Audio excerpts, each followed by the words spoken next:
Ok, on va reprendre. Ariane, peut-être intervenir maintenant. Ariane.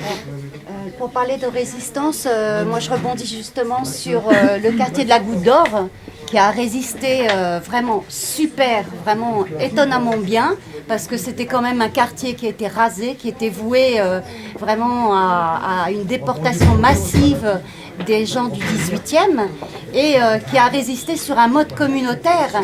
Donc en fait, une résistance, ça se construit. On résiste, d'accord, soi-même, par rapport à soi-même, ça, ok.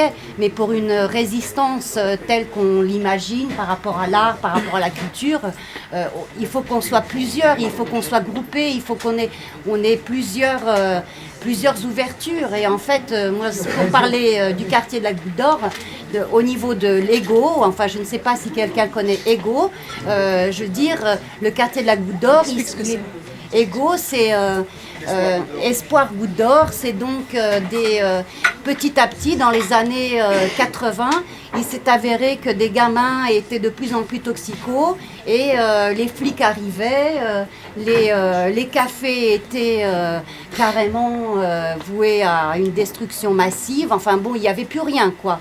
Il y avait un commissariat qui était érigé. Et c'est la population elle-même qui s'est rendu compte que ces gamins allaient à leur perte. Donc, comment ça a commencé? Ils ont commencé à se dire, il y avait la toxicomanie, il y avait des seringues partout. Ils ont commencé petits, ils ont commencé par ramasser des seringues. Bon, alors les habitants, oui, faut les foutre dehors, c'est tous des toxicos, mais n'empêche que ça a porté ses fruits. Aujourd'hui, le quartier de la Goutte d'Or, on en parle, pourquoi? Parce qu'il y a eu cette résistance du quartier. C'est-à-dire que l'un s'occupe de l'autre et vice-versa. Le parent d'à côté s'occupe du gamin, il y a des soutiens scolaires, il y a de l'art, il y a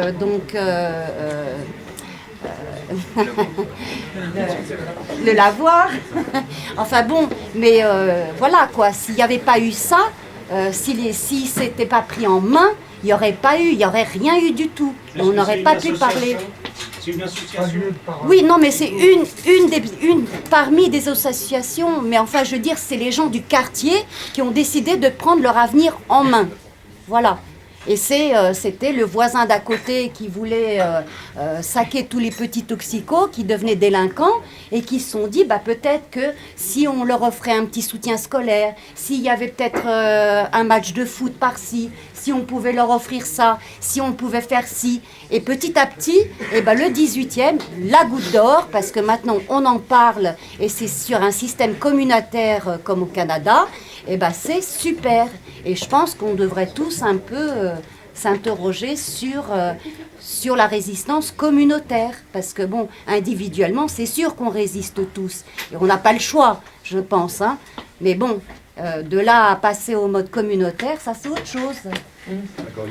Attirer votre attention sur le mot que vous aviez évoqué vous-même, justement, qui était celui qui est utilisé aujourd'hui pour qualifier donc la masse de ceux qui travaillent, c'est-à-dire les ressources humaines.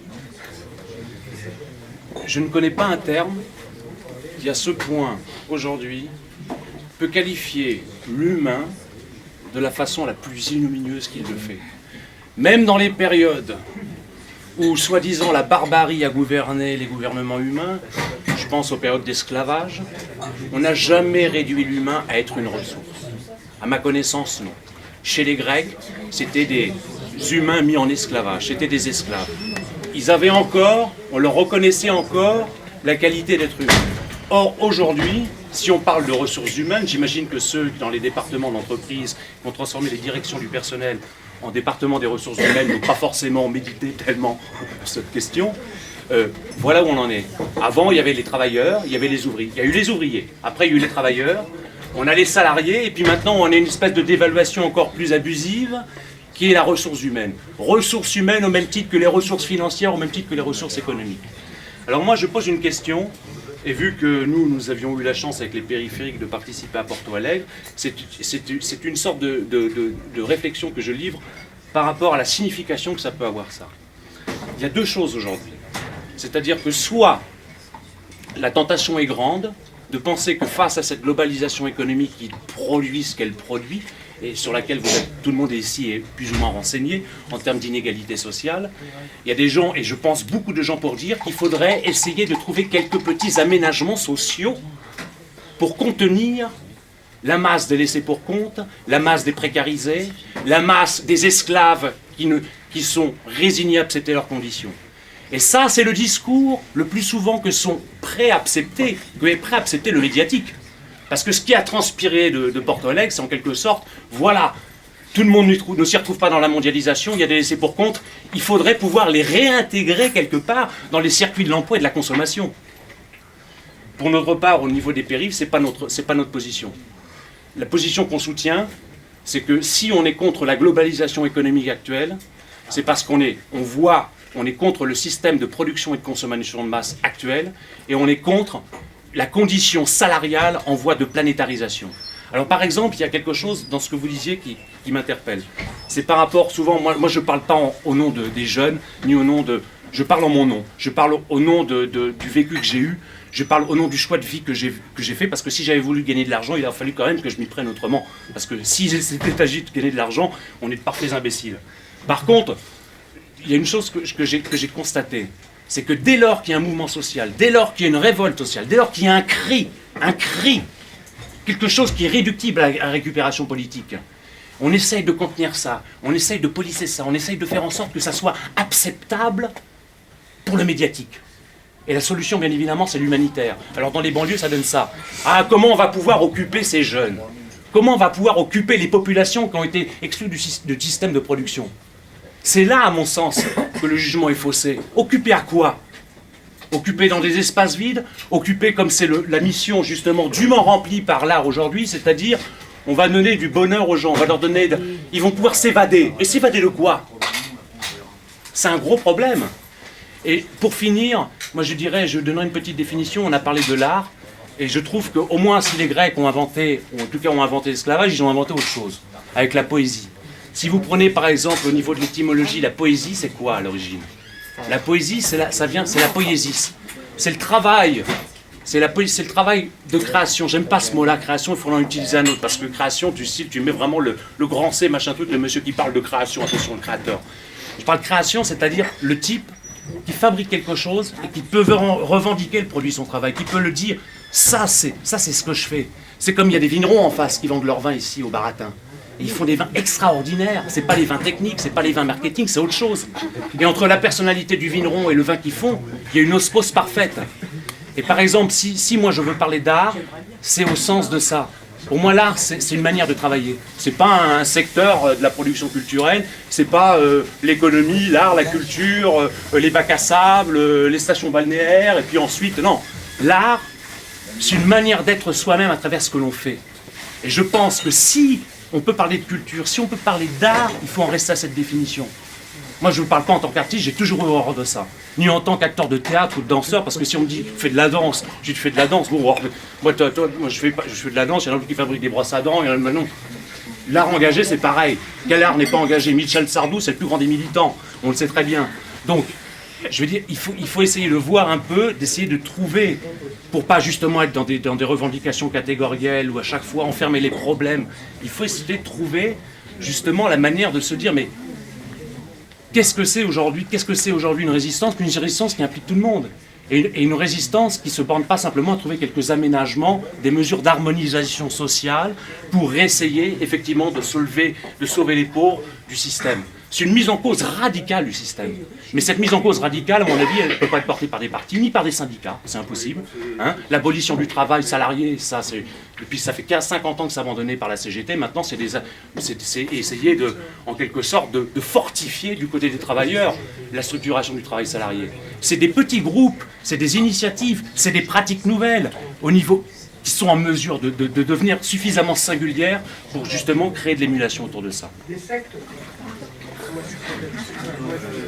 On a une situation merdique et puis on essaie d'arranger les choses. Par exemple, l'exemple de Ego, Espoir Goutte d'Or, c'est des gens formidables, ils font un taf pas possible. Mais ce qui est fou, c'est que il y a des gens qui continuent à crever à la Goutte d'Or. Eux, on leur offre un café. Bon, ils vont chercher le caillou, on leur offre un café, on ramasse les seringues, tout ça. Les mecs, ils continuent à dealer. Pendant ce temps-là, le laboratoire Schering-Plouffe qui vend le Subutex, pour lequel il y a 70 000 usagers, fait 12 millions lourds minimum de bénéfices par semaine en France. Moi, j'en ai sur moi Voilà. Donc, c'est vachement bien d'aider les toxicos à pas crever tout de suite. Mais je sais pas comment on peut faire, hein, j'ai absolument aucune leçon à donner. Mais le problème, c'est plus Subutex que les mecs qui se le shootent, quoi. C'est plus Schering-Plouffe, c'est plus ce trust. Quand je parle d'ego, c'est une dynamique de quartier. Oui, non, mais c'est très bien. C'était une initiative qui a généré d'autres choses autour du quartier. Parce qu'il fut un moment où à Goutte d'Or, tu n'y mettais pas les pieds. Point final, quoi, tu vois. Enfin bon, il y a les gens... Et donc maintenant, il y a de l'art, il y a des cafés, il y a des gens qui y vont. Je veux dire, il n'y a pas que ça. Il y a toujours les mêmes personnes qui... Mais bien sûr, mais je veux dire, les gens... Peut-être, mais les gens, les habitants qui les premiers, mais non, mais les premiers émigrés, les parents qui voulaient pas, voilà, les parents qui voulaient pas se barrer ailleurs parce que c'était la question, et il fallait qu'ils aillent donc à la périphérie, hein, ils ont décidé de prendre leur avenir en main et de rester. Ils sont toujours là, peu importe ce que ça devient, mais ça génère toute une dynamique autour, parce qu'il y a Espoir Goutte d'Or, et puis après il y a Marx Dormois, il y a tout le 18e, tu vois, il y a l'art, il y a tout, mais quoi, c'est la société civile qui fait le boulot que l'État n'est pas foutu de faire. Bah oui, mais c'est ça la résistance, c'est la résistance. Mais c'est ça la résistance, Ça on parle de commence par ça, mais ça résistance. peut pas se borner à ça, parce que c'est Ben perdu oui, d'avance. il faut bien commencer. Bien sûr, bien sûr. La résistance, Mais attendez, c'est pas la exclusif. solidarité Enfin, du vous pauvre. allez pas vous prendre la tête, c'est pas exclusif, il a jamais dit le contraire. Il a pas dit qu'Ego c'était à chier, qu'il fallait pas ça. Non, mais c'est très bien, mais parce que- que ça, les et en plus, toxicos, On est avec une La pelle face à un résistance, elle n'est bulldozer. pas simplement sur le lieu de la souffrance, elle est aussi sur les lieux détournés de la production de cette souffrance. Effectivement, si l'État fait pas son boulot, ou si à cause de types qui sont à, je sais pas moi, aux États-Unis ou dans un autre pays, on vire comme ça 500 000 mecs, ou on produit de la mort en Europe, mais on n'est pas là pour l'avoir la mort, on la produit comme ça par millions d'individus. Mais effectivement, il faut agir là où il y a la mort, là où il y a la souffrance, mais il faut aussi agir là où il y a le robinet de la souffrance. Enfin, vous êtes en train de vous prendre la tête sur quelque chose mais que... je prends Pas la tête. Mais non, ils se prennent Non, pas mais la attends, tête. il te dit quelque chose. Je dis pas qu'ils se prennent la tête, s'ils se Attends. prennent pas la tête. Il te dit quelque chose, vous allez pas. Non mais c'est bon, ils vont pas se battre. N'aie pas peur. mais c'est On va, bon, faudrait- on est là, on va. Ok. Y a pas de problème. On fera un truc, ça, j'avais pas bien. Moi je parle, Non, mais je personne connais, parlait de production. on parle de l'art, de la résistance. Non mais je veux dire, ils peuvent ne pas être d'accord aussi. Je crois que bon, Il y a des endroits qui se passent. on échange, mais on peut être un petit peu. Pas grave. C'est pas grave. D'accord, Françoise, vous voulez intervenir peut-être? Oui, moi je voulais. Une chose m'a frappée dans l'intervention faite par toi, Ariane, parce qu'il y a une chose intéressante qui est dite et que je retrouve le débat assez fréquemment, c'est la question du communautarisme. Cette question-là, moi, dans les milieux que je fréquente, on me dit « Ah, le communautarisme, c'est absolument l'horreur de l'horreur, on est contre, etc. » Et toi, tu nous expliques l'inverse. C'est-à-dire, tu nous expliques que, même si le mot est ce qu'il est, que par le communautarisme, on a pu renverser la situation. Il y a plusieurs choses dans ce que tu dis. Il y a, premièrement, l'idée que face à une situation, non seulement on résiste, mais on propose autre chose. On fait dévier par rapport au problème principal de façon à arriver à des solutions diverses, multiples, hein, telles que tu le dis, il y a ça, il y a ça, il y a ça. Moi je trouve cet exemple-là très intéressant par rapport aux gens qui nous assènent à longueur d'année. Ah bah le communautarisme, c'est ça qui nous enferme, on n'est pas d'accord, etc. J'ai entendu Michel l'autre fois, qui n'a pas l'air de vouloir prendre la parole, raconter dans les foyers d'immigrés que le même système dans ces foyers-là, difficiles, délabrés, lourds, etc., bon, que la plupart d'entre nous connaissent, où la plupart les gens vivant en foyer gèrent leurs malades, leurs sans-papiers, leurs gens qui sont au chômage, les personnes qui se droguent, les personnes mal dans leur basket, etc., etc., Donc, le communautarisme, c'est quelque chose d'important, très souvent évacué.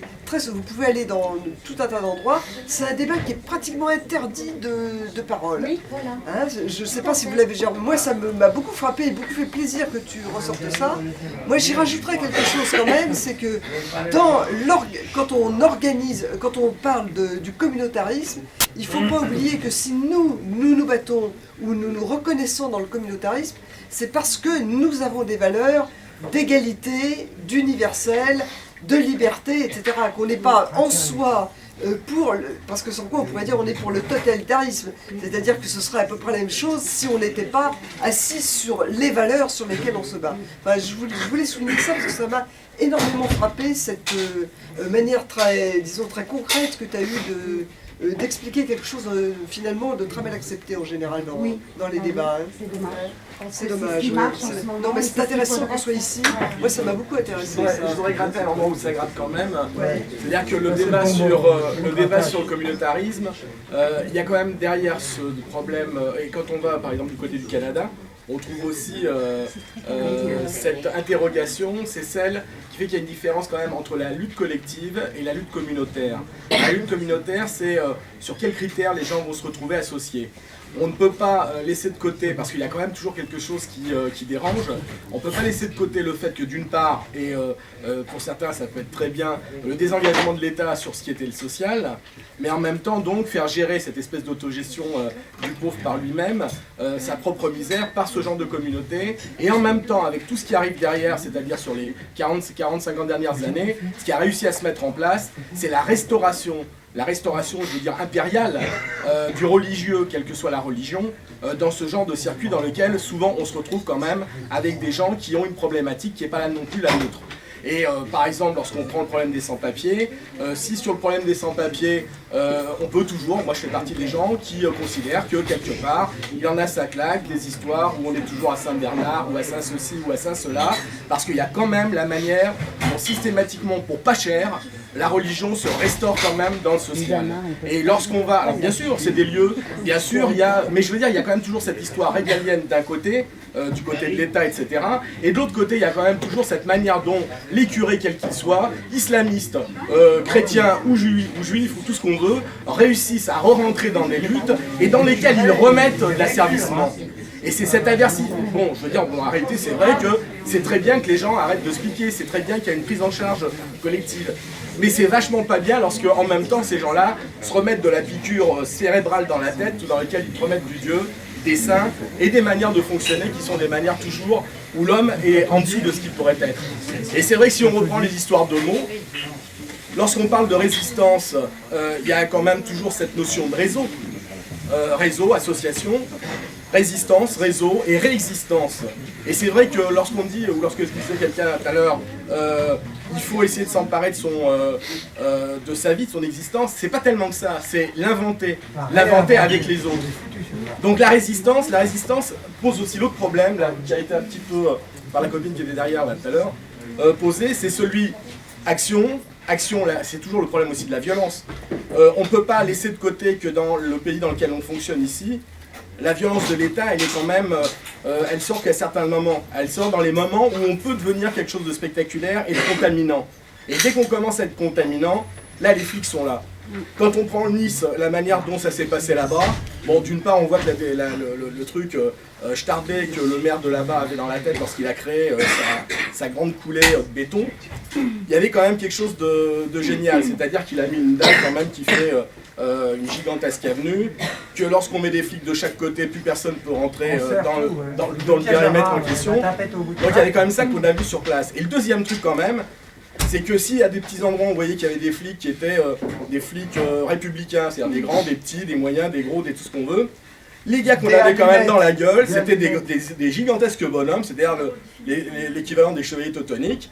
Et ces mecs-là, il n'y a pas de problème. Sur un truc où il fallait absolument pas qu'on apparaisse, eh ben, ils rentraient dans la gueule et puis il n'y avait aucun problème. C'est-à-dire qu'on est quand même dans le problème associatif qui ne peut pas nier que si à un moment ou à un autre, la résistance, les réseaux, la résistance, la mise en place d'une alternative se met en place, la violence de l'État, elle est immédiate, elle peut être sanguinaire. Ah oui. Donc par la violence, on répond par la... Il y a pas mal de gens ici qui me connaissent. Je suis un clochard. Je suis le clochard de Belleville, Couronne, Ménilmontant. Voilà.